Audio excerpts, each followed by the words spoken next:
It is January 25th, 2026, and you know what that means? A new book is coming. I'm Aaron Dusk, indie author of 3 published books, The Mark of Amulite, The Varcross Key, and the new addition to the fun, When Life Gives You Werewolves. The release date is February 20th, but you can get the ebook a little early on my Patreon shop if you so desire. I am running into some hiccups with Ingram Spark, as usual, and it's only really with the hardcover copy. I kind of made a mistake, so I'm waiting for Ingram Spark's support to get back in touch with me, so this way I can get it hopefully released before the 20th, but at this rate, I don't know at the current time. So yeah, hopefully all of you that have either ordered the hard copies or are expecting the hard copies, yeah, you might need to give me some time on that one. Skuru just finished chapter 11. Actually, I think he's finished chapter 12 of the audiobook today. So that's still probably scheduled to be released by either end of February or probably by mid-March. He's doing it really fast, so it's probably going to be in conjunction with the release of the printed copies. So look forward to that for those who prefer listening to books as audiobooks instead of reading them. As far as projects go, I've been pretty busy since the holidays in preparation for the book's release, while also writing a story, Serve and Protect. And this story, as many of my patrons and Discord users know, this has been a rather painful struggle for me. The story really isn't flowing that well because I keep having to take extended breaks in between chapters. Working on 2 projects at the same time makes things incredibly difficult. And I'm working on the last chapter now, and I'll pretty much leave it there until I eventually pick it back up in the future, if I even do. I'm not entirely sure yet. It's good having these story ideas and scaffolding for future projects, or at least, ideas for future projects, even if the stories don't ever end up going anywhere. At the end of this month, and once everything is pretty much finalized, I'll be working on the long-awaited sequel to The Mark of Amulite. I know a lot of people have been asking about that and anticipating it while waiting patiently in a lot of cases. I've already started the draft, but I'm not sure what I'm going to keep and what I'm going to end up tossing or rewriting. I'll also need to do a read-through of the first book again, just so that I can get into the main characters' heads, because it's been quite a while and I've written so many other characters since then. So yeah, I've got to make sure that the characterization doesn't just do a complete 180 when I'm writing these things. Consistency, it's difficult, and writing is a very difficult thing as well. So especially with sequels, you kind of want to get everything right, and I kind of really don't want to screw this up. So I don't want to George Lucas my projects. Overall, because of how busy I've been in both my actual job and with all of this publishing stuff, I haven't really been able to focus 100% of my efforts on one story in particular, especially the Serve and Protect story. I originally wanted it to go a certain way, but that ended up being boring, so I shifted themes, and as pantsers do, it just ended up being an unfocused mess and kind of a nightmare to continue. But as a writer, a bad story can be a valuable lesson, and even though I've been struggling with this, it's kept me writing, and that's kind of the most important thing, because it is really hard to get back into the process of writing when you don't exercise that part of your brain for too long.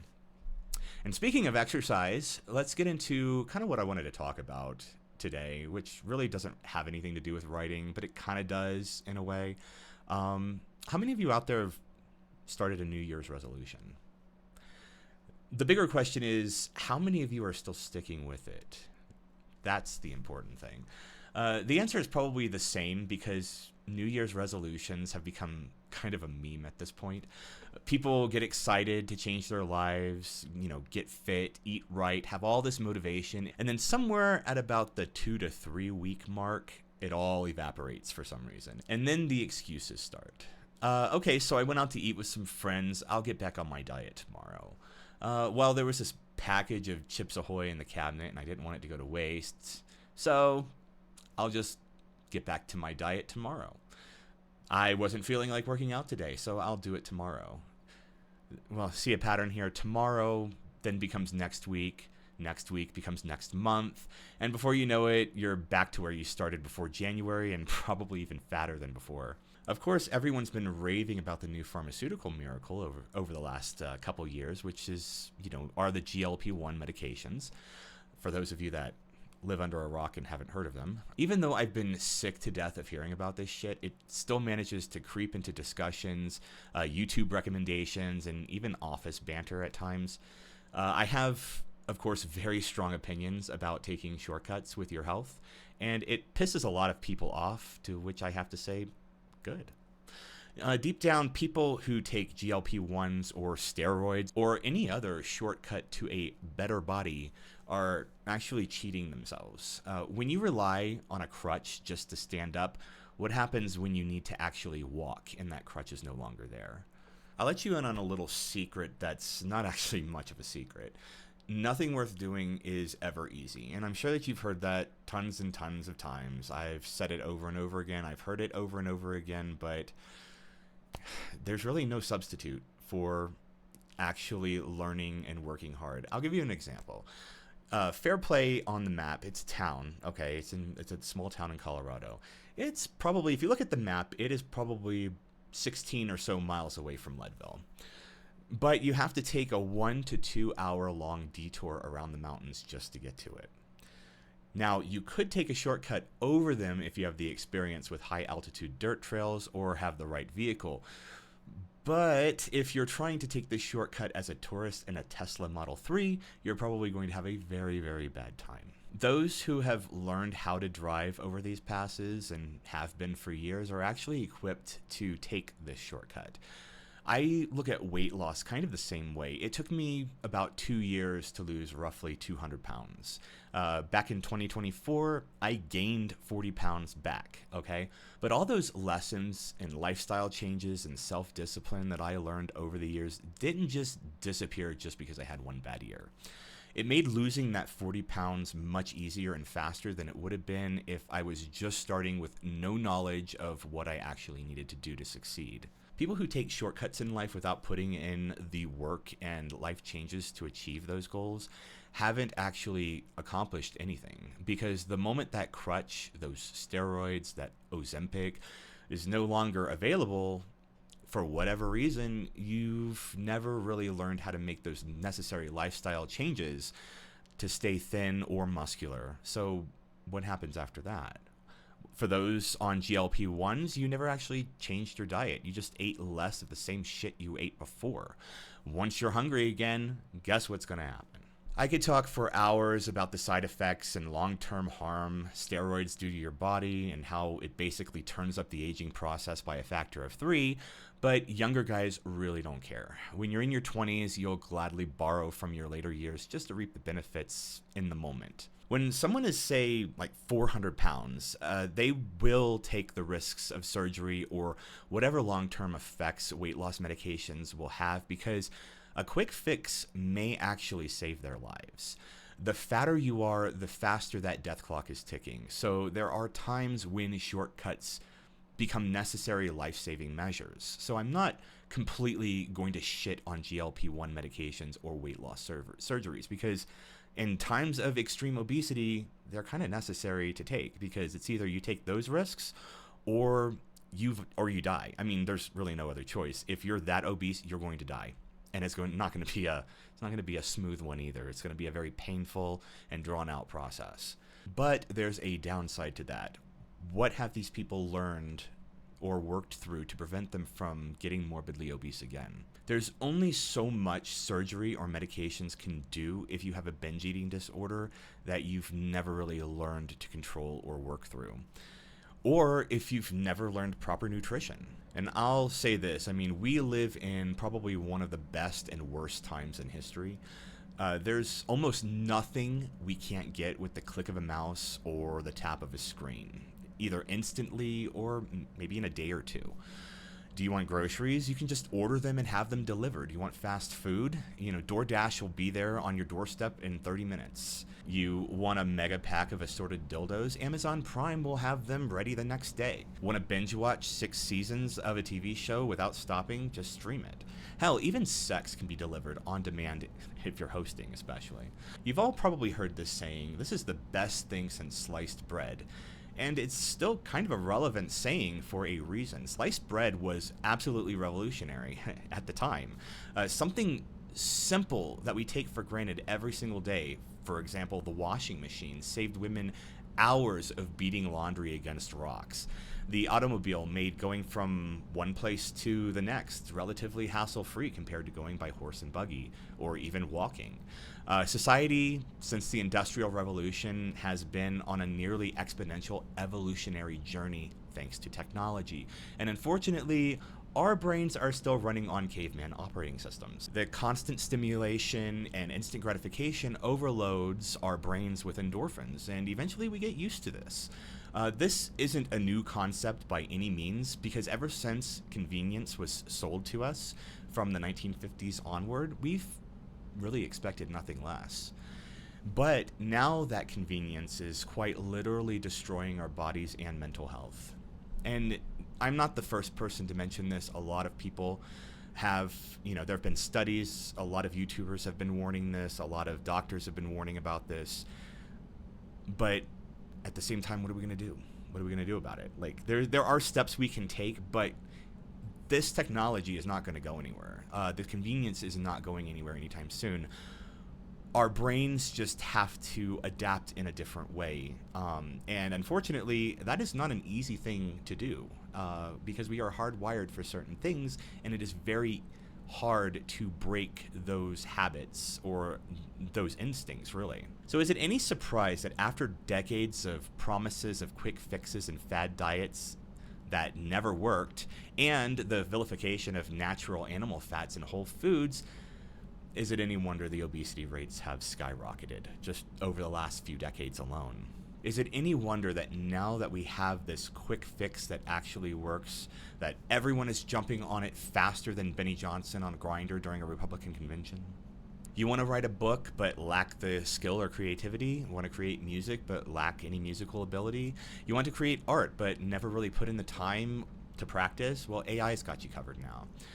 You too can churn out TikTok trope-ready slop, generic beats, or six-fingered mutants using AI prompts. We live in a moment in time when waiting for anything is unacceptable.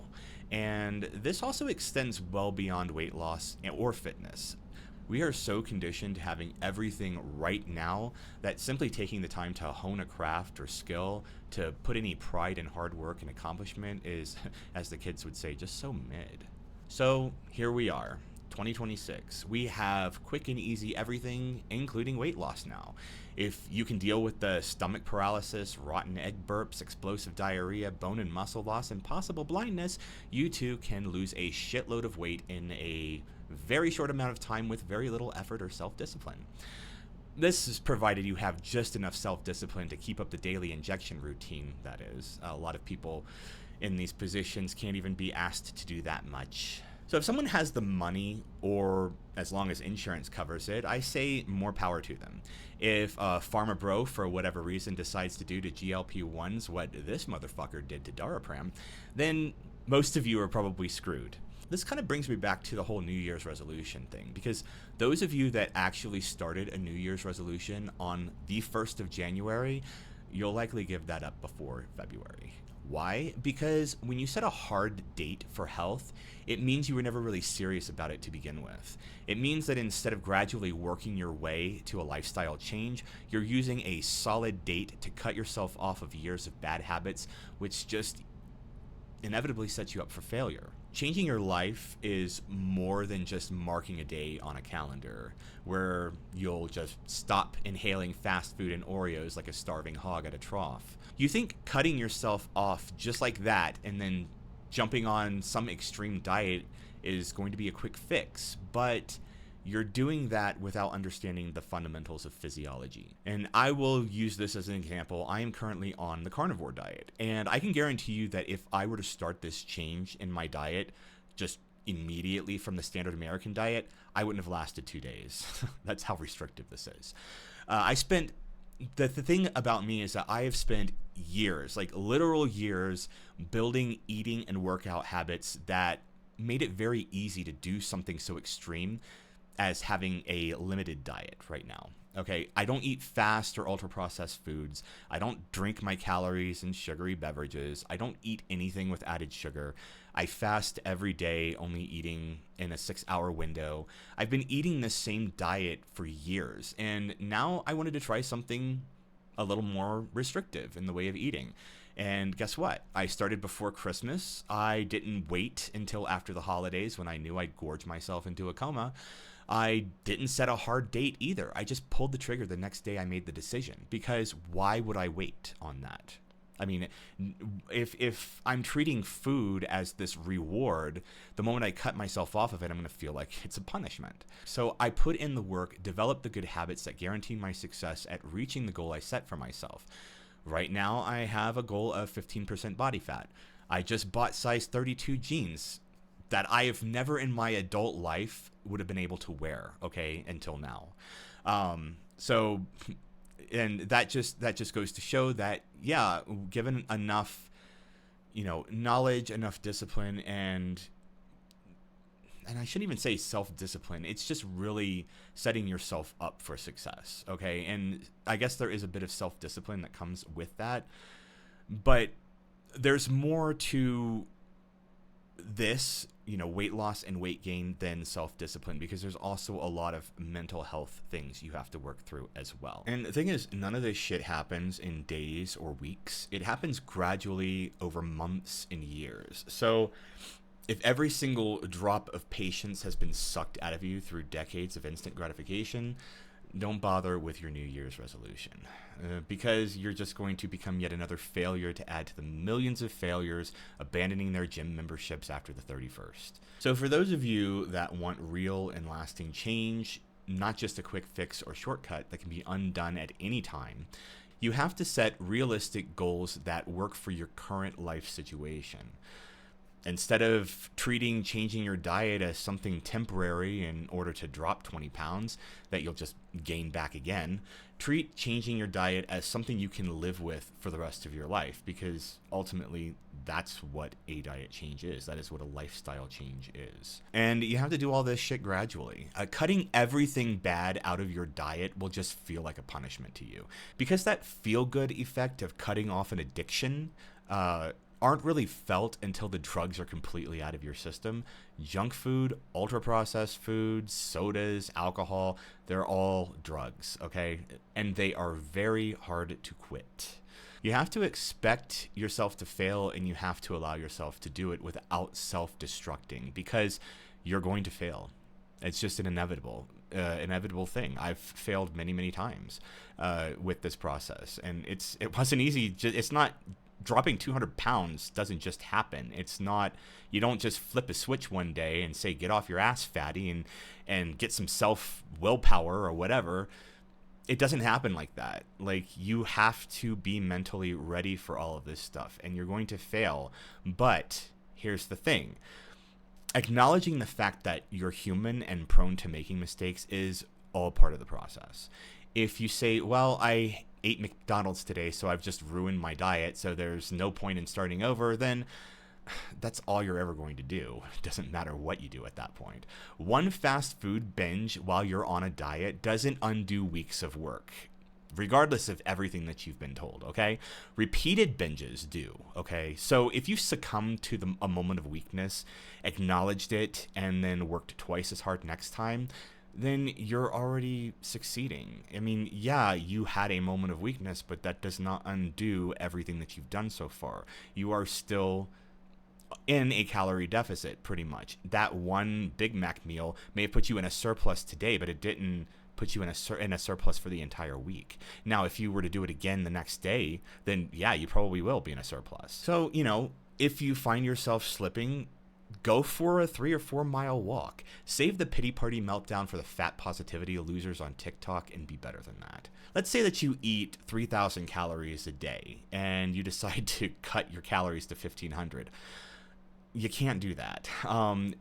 Instead, try restricting your calories by like 200 each month. This way you'll be in a deficit compared to what you were, and yeah, the weight is going to still come off because you are going to be in a calorie deficit at that point, okay? Even if it's just 200 calories. And then the next month, cut another 200 calories. So this way you're in a 400 calorie deficit until you get to a goal until you get to a calorie goal. Now, 1,500 calories for someone my size, for example, let's say a 5'11", 250-pound male, you're not going to want to cut your calories to 1,500, especially if you're doing a lot of working out, okay? So you got to cut them down to a realistic deficit. And part of that is kind of, there's really no true way to measure your BMR, which is your basal metabolic rate.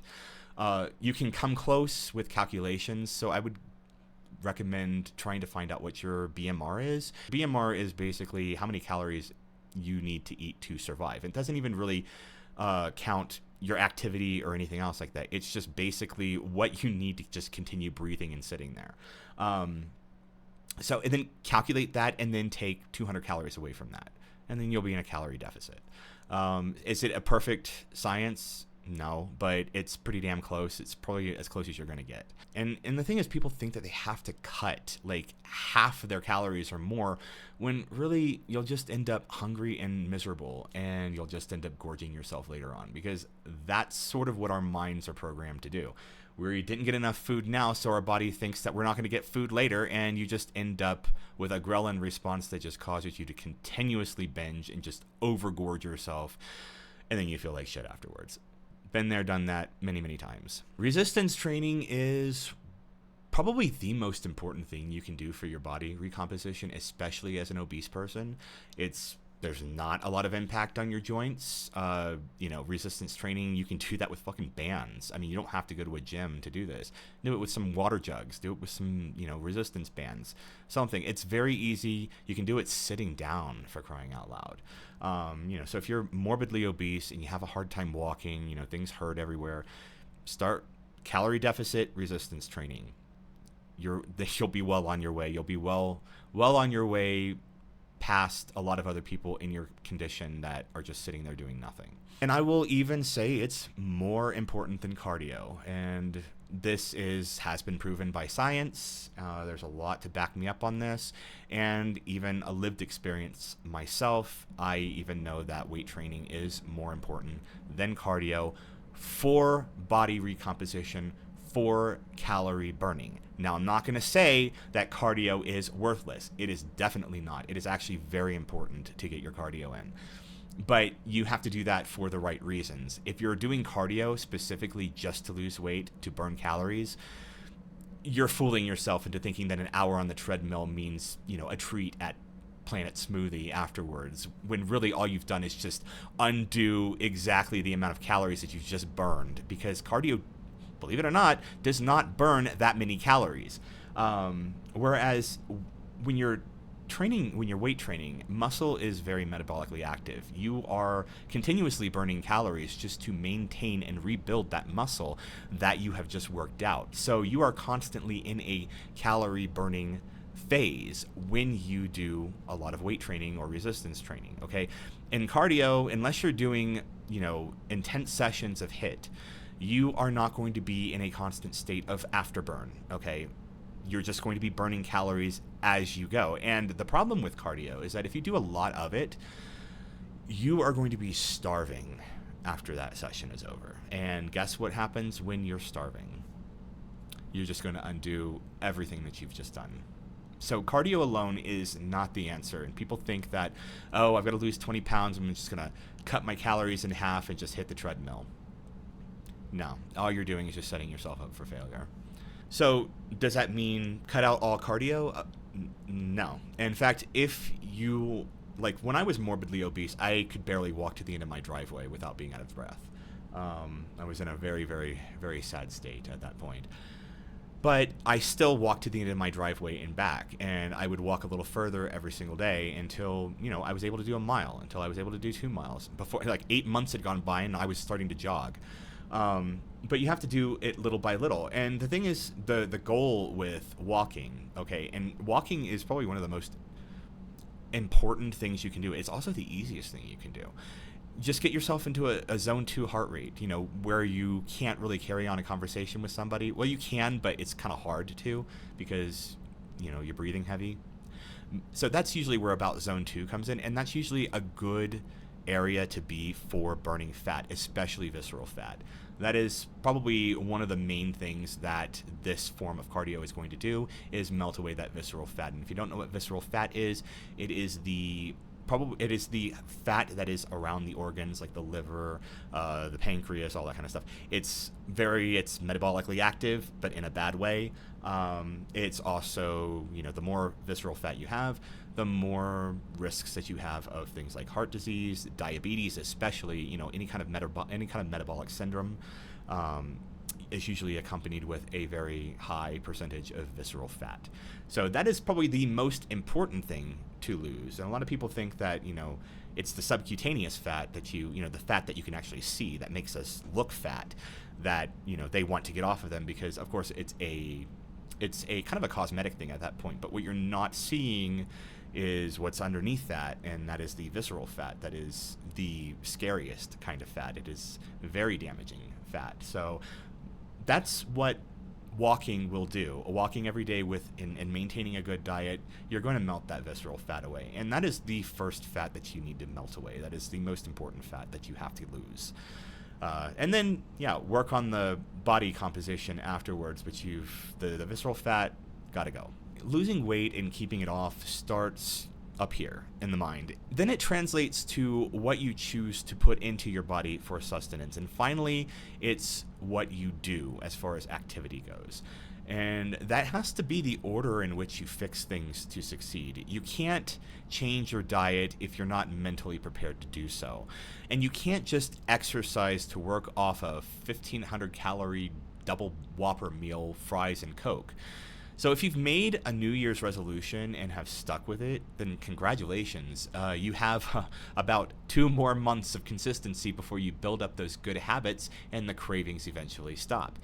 If you can give yourself just 90 days of consistency, that's when you'll start to notice the changes, and not only your habits, but your mood, your energy, and your overall outlook on life. And which is, dare I say, more important than not looking fat, okay?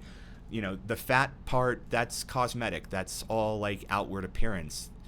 You'll get to that point, but the most important thing that you have to have is you have to have that positive outlook on life. You have to have the mental clarity. You have to feel good. You have to feel energetic in order to actually maintain and keep up with what you're doing. Because if you're not feeling good doing what you're doing, guess what you're going to end up doing? You're going to stop doing what you're doing. So you have to feel good, and if you don't feel good doing it, you've got to change something. Instead of a change in diet and exercise being seen as something torturous and something punishing, you'll start to really look forward to it as a way to relieve stress or release those endorphins after a long day of work. If you found this video somewhat encouraging, then that's great. If you found it triggering, then I suggest you look inward and figure out what you're doing wrong that makes you feel that way. Because the problem is you. It's not me. It's you. Shit like fat activism is for people who've given up and lack accountability for their laziness and willful ignorance. Their inevitable painful end is just around the corner, and they know it, which is why they're trying to take as many people down with them as possible.